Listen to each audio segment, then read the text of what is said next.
और पहली बड़ी खबर से आपको बाखबर करते हैं और खबर आपको बताते हैं कि क्या कुछ इस वक्त की अहम खबर है। खबर वजारती खारजा से है, जहां पर मिनिस्ट्री फॉर एक्सटर्नल अफेयर्स ने बाज़ाब्ता तौर पर एडवाइजरी जारी कर दी है और ये एडवाइजरी जो जारी की गई है ये खारजा वजारत एक्सटर्नल अफेयर्स मिनिस्ट्री की तरफ से जारी कर दी गई है और ये एडवाइजरी कनाडा के अंदर जो पिछले कई दिनों से सूरत हाल उभर कर सामने आ रही है, तशद्दुद की खबरें सामने आई है, उसको देखते हुए नेशनल हुकअप पर एडवाइजरी जारी कर दी है सभी भारतीयों को जो कनाडा के अंदर मुकीम है, उन तालिब इल्मों को जो कनाडा के अंदर है, कि वो इन हालात के अंदर इंतहाई एहतियात के साथ काम करे। हाई कमिश्नर काउंसलेट जनरल जो कनाडा के मुख्तलिफ इलाकों के अंदर है वो लगातार राब्ते में भारतीय शहरियों के हैं और उनसे यह भी साफ कर दिया गया कि जो पोर्टल बनाया गया है वहां पर अपनी रजिस्ट्रेशन को इंश्योर कराया जाए। टोरंटो हो और ओटावा हो या दीगर इलाके हो जहां पर पिछले कई दिनों से इस तरीके की सूरत हाल देखने को मिल रही थी कि इंतहाई शदीद गम व गुस्सा सोसाइटी के अंदर पाया जा रहा है कनाडा की, उसको लेकर ये एडवाइजरी जो है जारी कर दी गई है। सीधे रहमत कलीम के पास चलेंगे। रहमत, ये जो advisory for national Indian national and student from India in Canada के नाम से जारी कर दी गई है थोड़ी देर पहले मिनिस्ट्री फॉर एक्सटर्नल अफेयर्स ने, दरअसल क्या मैं इतना मानूं कि कनाडा की मौजूदा सूरत हाल जो पिछले 2-3 दिन से हम देख रहे थे और थोड़ा अबतर हुई है और थोड़ा डिलिंक हुई है, जिसके बाद आज वजारत खारजा ने बाज़ाब्ता तौर पर एडवाइजरी जारी करते हुए इंतबाह जारी किया है उन लोगों को जो वहां पर रह रहे हैं। जी देखिए, बिल्कुल 19 तारीख का जिक्र खास तौर से करना जरूरी होगा, क्योंकि 19 तारीख के ही हवाले से कहा जा रहा है कि वहां पर कनाडा में एक रेफरेंडम किया गया है जो प्रो खालिस्तानी है, जो खालिस्तानी एलिमेंट्स हैं, इंडियन एंटी इंडियन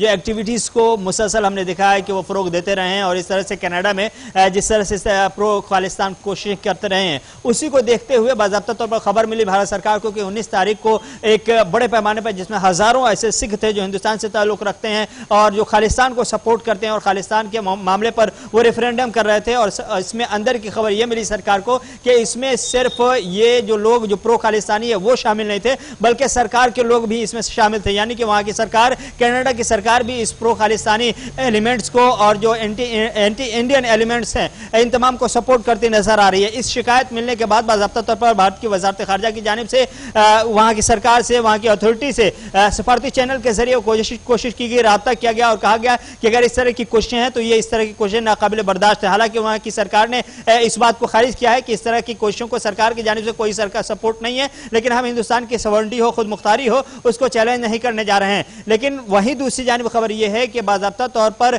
पिछले हफ्ते अगर आप देखें तो पिछले हफ्ते एक खबर मिली थी कि मंदिर को निशाना बनाया गया था। उसके बाद खबर मिली कि एक हिंदुस्तानी शहरी को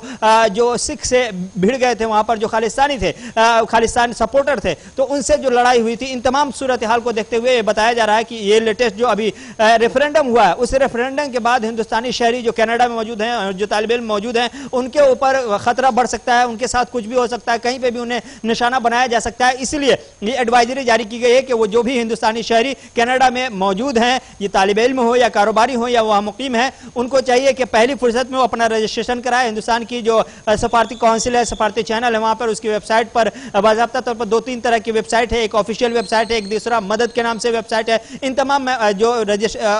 वेबसाइट है, इन तमाम चैनलों पर जाकर के अपना रजिस्ट्रेशन करा ले, ताकि अगर कोई सूरत हाल हंगामी पैदा होती है, इमरजेंसी की सूरत हाल पैदा हो सकती है, तो एक दूसरे की मदद कर सके, उनको सपोर्ट मिल सके, उनसे सपोर्ट लिया जा सके। तो इस तरह के बाज़ाब्ता तौर पर एडवाइजरी जारी कर दी है। 16 लाख के आसपास हिंदुस्तानी शहरी हैं, लेकिन उसमें कुछ तादाद ऐसी भी हैं जो प्रो खालिस्तानी एलिमेंट्स के तौर पर हैं, जो एंटी इंडिया पर हमने देखा कि जब भी जो खालिस्तान सपोर्टेड मूवमेंट चला है या इस तरह की आवाज उठी है वो कनाडा से ही उठी है, तो इस तरह की आवाज को वहां की सरकार भी सपोर्ट कर रही है, ऐसा माना जा रहा था। क्योंकि 16 से 17 ऐसे मंत्री हैं वहां की कैबिनेट में,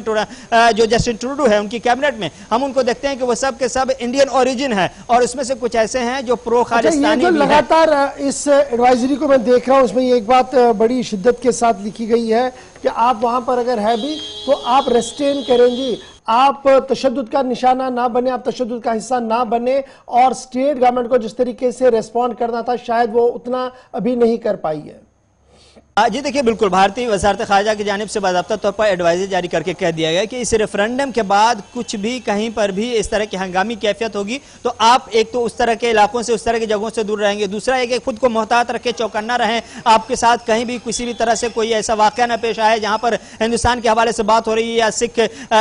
जो खालिस्तान के हवाले से बात हो रही है वहां पर हंगामी कैफियत पैदा हो जाए। तो इस तरह के मसले मसाइल से आप खुद को दूर रखें। वहीं दूसरी जानब हिंदुस्तान की सरकार ने जो एहतजाज किया है उस एहतजाज में जिस तरह के जवाब की उम्मीद थी वो जवाब नहीं मिला है। यही वजह है कि हमने वजारत खारजा के तर्जुमान को कहते हुए सुना कि हमें जिस तरह की उम्मीद थी उनसे वो जवाब बाज़ाब्ता तौर पर मुनासिब अंदाज में नहीं मिला है, इसलिए हम उनसे बहुत ज्यादा उम्मीद इंसाफ की लगा के बैठे हुए हैं कि वो बहुत जल्द हमारी आवाज को सुनेंगे और हिंदुस्तान की खुद मुख्तारी को चैलेंज करने वाली जो कोशिशें हैं, जो सरगर्मियां हैं, खासतौर से जो एंटी इंडियन जो एक्टिविटीज वहां अंजाम दी जा रही हैं, इस तरह की एक्टिविटीज को, सरगर्मियों को लगाम डालने की कोशिश करेंगे और जो बाज़ाब्ता तौर पर फिरका वाराना तशद्दुद या यूं कहिए फिरका वाराना जराइम को आगे बढ़ने का मौका मिल रहा है, फलने फूलने का मौका मिला है, हिंदुस्तानी शहरियों के लिए जो खतरा बनता दिखाई दे रहा है और उस तरह की कोशिशों को, जो कोशिशें हो रही हैं, सरकार को नकेल डालने की जरूरत है। और भारत सरकार पहले भी अपना मौक़िफ़ साफ रखा है और आज भी कहता है आज भी दोबारा से उन्होंने इस पूरे मामले पर अपनी बात रखी। ये तो बात थी जनाब एडवाइजरी की जो खारजी वजारत की तरफ से, एक्सटर्नल अफेयर्स मिनिस्ट्री की तरफ से जारी कर दी गई है। कनाडा के अंदर जो भारतीय रिहाइश पजीर है, जो तालिब इल्म है, उनको क्या कुछ करने की जरूरत है, किस तरीके से काम करने की जरूरत है और cutting across the border China Canada तक ये मैसेज पहुंचाना था कि जिस तरीके के हालात आपने वहां बनाए हैं इससे मजीद हालात जो है वो अबतर हो सकते हैं बजाय ये कि बेहतर हो।